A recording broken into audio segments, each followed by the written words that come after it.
سے جلدی سے بات کو سمیٹ کے ختم کرتا ہوں. تو اللہ نے ہمیں کیوں آزمایا؟ اللہ ہمیں دیکھے گا اچھا کون ہے. اور ظاہر ہے آزمائش کے بعد اگر رزلٹ نہ ہو تو اس ایگزام کا کوئی فائدہ نہیں ہوتا. آپ ایگزامینیشن ہال میں بیٹھے تھے, پیپر آیا, آپ نے کہا سر رزلٹ کب اناؤنس ہوگا؟ کہہ رہے اس دفعہ انتظامیہ نے فیصلہ کیا رزلٹ اناؤنس ہی نہیں ہوگا. اسی وقت آپ پیپر پھاڑ کے نکل جاؤ گے نا باہر. کیا خیال ہے؟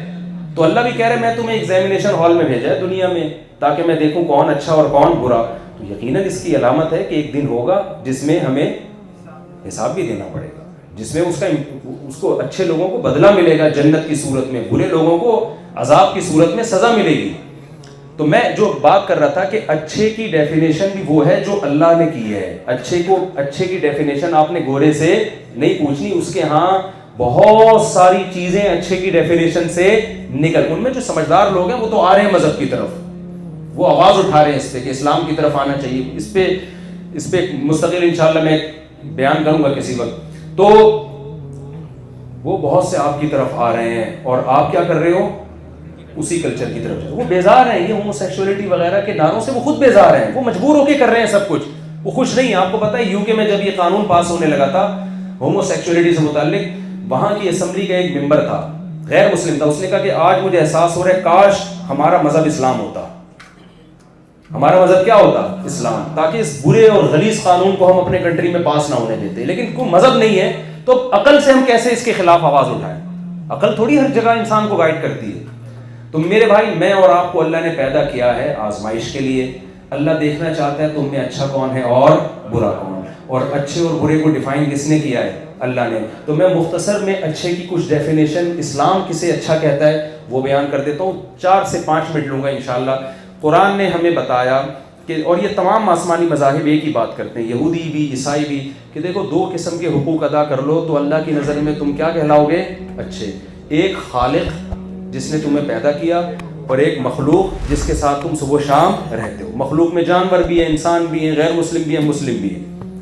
ان کے حقوق پہچانو اور ادا کرو. حقوق بھی خود متعین نہیں کرنے ہیں, سمجھ رہے ہیں؟ حقوق خود نہیں متعین کرنے ہیں.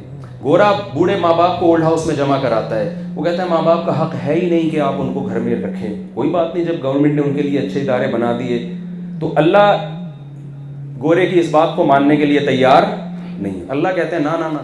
نبی صلی اللہ علیہ وسلم نے فرمایا اس پر اللہ کی لعنت ہو جس کو بوڑھے ماں باپ ملے اور اس نے خدمت کر کے جنت اپنے اوپر واجب نہ کر لی ہو. تو وہ تو قرآن کہہ رہے ہیں خود خدمت کرو, یہ کسی عیدی سینٹر کے حوالے مت کرو, کسی ٹرسٹ کے حوالے مت کرو ان کو. تو اچھا وہ ہے جس کی میں نے عرض کیا کہ جو خالق کے حقوق بھی ادا کرے اور مخلوق کے. اس کلچر میں خالق کو بھی انہوں نے ڈکشنری سے نکال دی. اکثر آپ نے ایک نعرہ سنا ہوگا کہ جی انسانیت پہلے ہے اور مذہب بعد میں. اس کے پیچھے خطرناک مقاصد ہیں. ہونا یہ چاہیے کہ خالق اور مخلوق کا رشتہ پہلے اور مخلوق کا آپس میں رشتہ بعد میں. سمجھا پا رہا ہوں؟ ماں باپ کا رشتہ اولاد کے ساتھ پہلے ہے, اولاد یعنی بہن بھائیوں کا آپس میں رشتہ ماں باپ کے بعد ہے. تو جس نے بنایا ہے وہ پہلے ہے, بلکہ مخلوق کا آپس میں رشتہ بھی خدا کے کہنے سے ادا ہو رہا ہے, وہ اور اسٹرانگ رشتہ بن جاتا ہے اگر ہم خالق کو مانتے ہیں. تو خالق کے حقوق کیا ہیں؟ سب سے پہلا حق یہ ہے کہ اس کے وجود کو مانا جائے. ڈارون سے آپ متاثر نہ ہو. سب سے پہلا حق بنانے والے کو مانے اور اس کی توحید کے قائل ہوں کہ وہ اکیلا ہے, اس کے ساتھ کوئی شریک نہیں ہے. صرف زبان سے کی حد تک نہ, یہ پریکٹیکلی بھی آپ مانیں. زبان کا مطلب بھی بہت سے کہتے ہیں خدا ہے ہمارا, پھر یا علی مدد بھی, یا رسول اللہ مدد بھی, یا غوث اعظم مدد بھی, قبر بھی مدد کرے گی. تو اس کا مطلب پھر اس تکلف کی ضرورت بولو. پھر اللہ کہتے ہیں پھر یہ تکلف کی ضرورت نہیں. کوئی خاتون جو ہے کہتی ہے میں آپ کی وائف ہوں, آپ کہتے ہیں بڑی خوشی ہوئی, تو شاپنگ کے لیے جا رہی ہیں ستار بھائی کے ساتھ, تمیز سے اس سے بات کر رہی ہیں, اور پھر کبھی ادھر گھوم رہی ہیں, کبھی اس کے ساتھ گھوم رہی ہیں. آپ کہتے ہیں بیگم بیوی تم میری ہو, گھر سے میری پرمیشن کے بغیر نکلتی ہو, پوچھنا ہوتا ہے تو ستار سے پوچھ رہی ہوتی. وہ کائنات والا لطیفہ سنا ہے آپ لوگوں نے؟ وہ ایک آدمی کی, سنا یار پرانا ہو گیا, ایک بندے کی شادی ہوئی نا, تو اس کی بہت ساری گرل فرینڈ تھی پہلے سے. تو اچھا سوری نہیں اس کی نہیں تھی, یا تھی نہیں تھی ہمیں نہیں پتا, لیکن خیر اس سے جب شادی ہوئی ہے اس کی, تو وہ یہ کہنے لگا کہ اپنی بیوی سے کہتا ہے دلہن سے کہ آج سے تم میری کائنات، یعنی میری کل کائنات تم، وہ مقصد یہ نہیں تھا کہ کوئی گرل فرینڈ ہے، آج سے تم میری کائنات، تم میری راحت اور تم ہی میری فرحت ہو.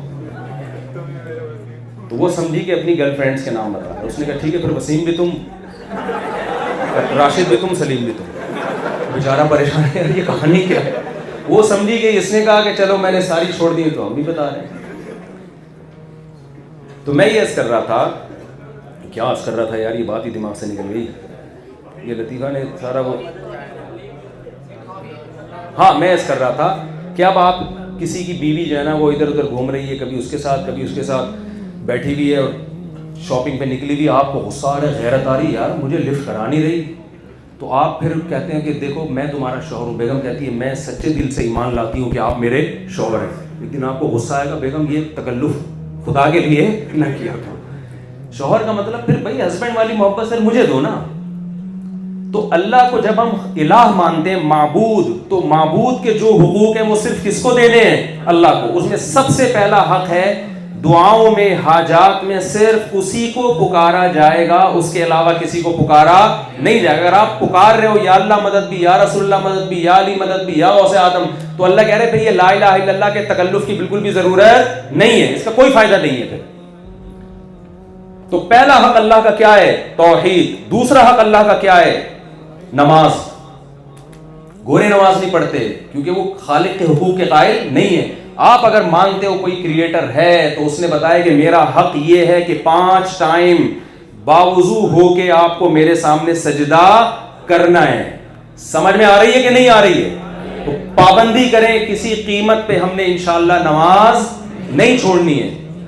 پھر اس کا حق ہے کہ سال میں 1 مرتبہ رمضان کا جب مہینہ آئے گا تو میری خاطر آپ نے 12 13 14 گھنٹے بھوک اور پیاس کو برداشت کرنا ہے، چاہے آپ کا کل پیپر ہو یا پیپر نہ ہو.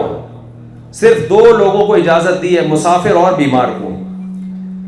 آج روزہ بھی ایک آپشنل بن گیا ہے کہ آج ٹھیک ہے موسم ذرا صحیح ہے تو رکھ لیتے ہیں، نہیں تو یار آج میرا موڈ نہیں ہے. نہیں بھائی، یہ آپ کو رکھنا پڑے گا، یہ ضروری ہے.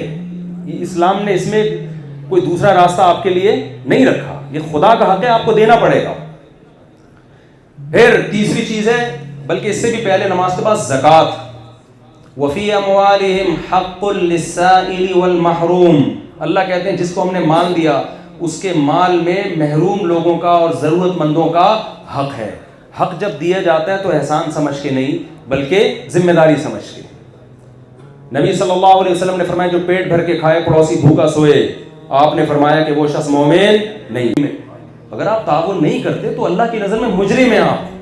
اس کا حساب دینا پڑے گا آپ کو کہ لوگ بھوکے مر رہے ہیں، پیاسے مر رہے ہیں، آپ نے کیوں ان کے ساتھ تعاون نہیں کیا. تو یہ آپ کی ذمہ داری ہے. تو یہ کس کے حقوق ہیں؟ عجیب بات ہے، زکوٰۃ میں خدمت انسانوں کی ہو رہی ہے لیکن اللہ اس کو اپنا حق مانتا ہے، یہ انسانوں کا حق نہیں مانتا. تبھی سورہ دہر میں قرآن کیا کہتا ہے؟ انما نطعمکم لوجہ اللہ. ہمارے نیک بندے بھوکے کو کھلاتے ہیں اور کہتے ہیں ہم تمہیں خوش کرنے کے لیے نہیں کھلا رہے. لوجہ اللہ، کس کے حقوق ادا کر رہے ہیں؟ اللہ کے.